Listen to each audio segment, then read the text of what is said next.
Most people believe they understand how automotive service works. They think labor rates go up because mechanics want more money. They think wages stay flat because shop owners and dealers are greedy. They think delays and long waiting times are caused by a shortage of technicians.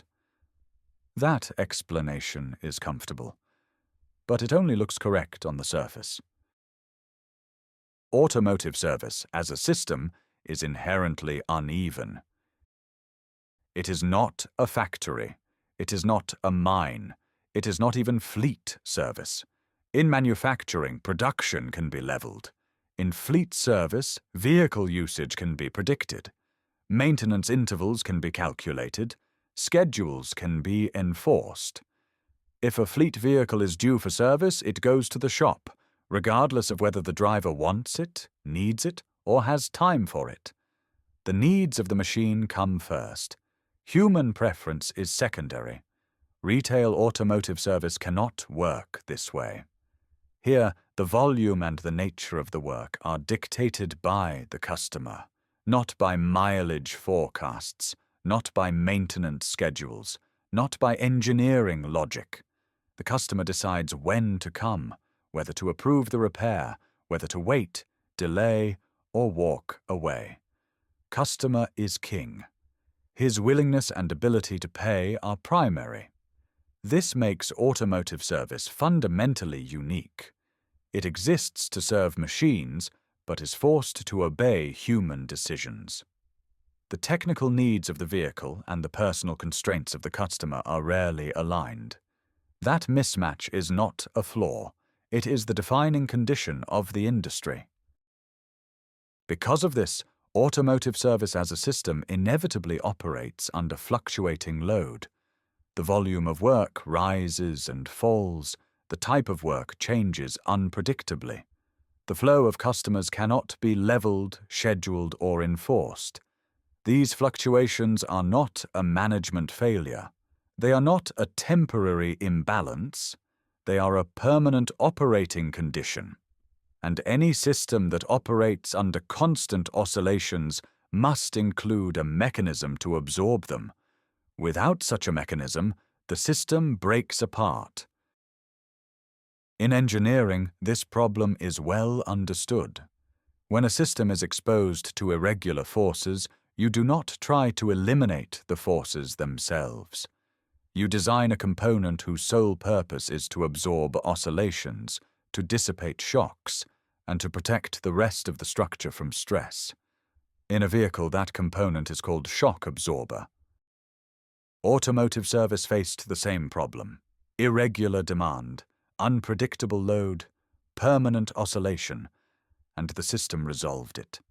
Not by adding excess capacity, not by allowing infrastructure to sit idle, but by assigning this role to labor. Look at the technician. When work slows, they wait. When approvals stall, they wait. When parts are late, they wait. Unpaid, under pressure, expected to recover the loss later. The infrastructure stays rigid. The person flexes. The system resolved the problem this way. It turned you, a mechanic, into a shock absorber.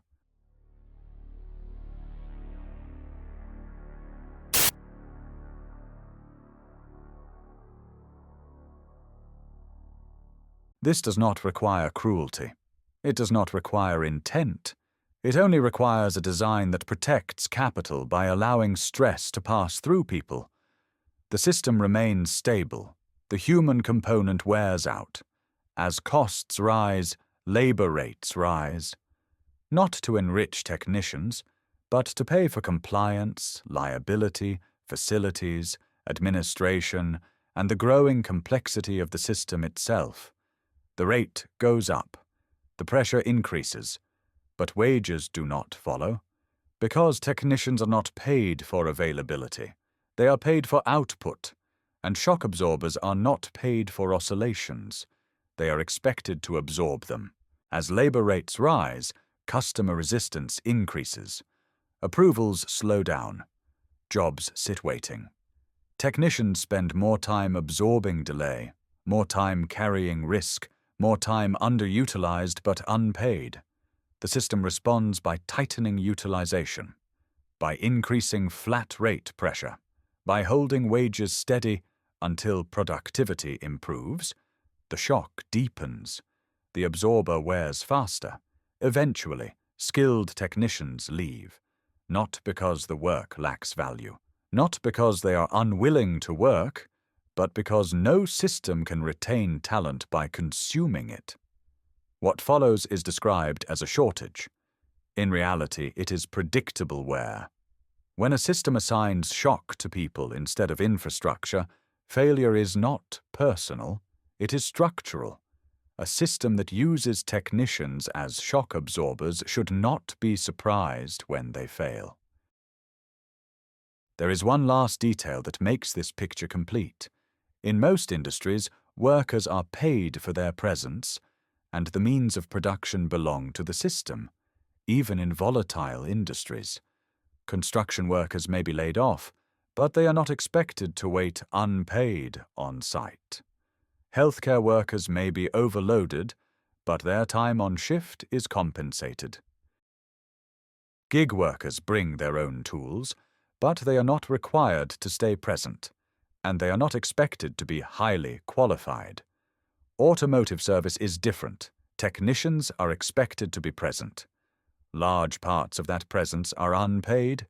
They supply their own tools. They finance their own training. They absorb demand volatility, and they are expected to continuously develop their skills and qualifications. This combination is rare. Historically, systems built this way do not retain skill. They remain stable by consuming people. That is why the so-called shortages persist. And that is why the system keeps asking where the technicians went. They were not replaced. They were consumed.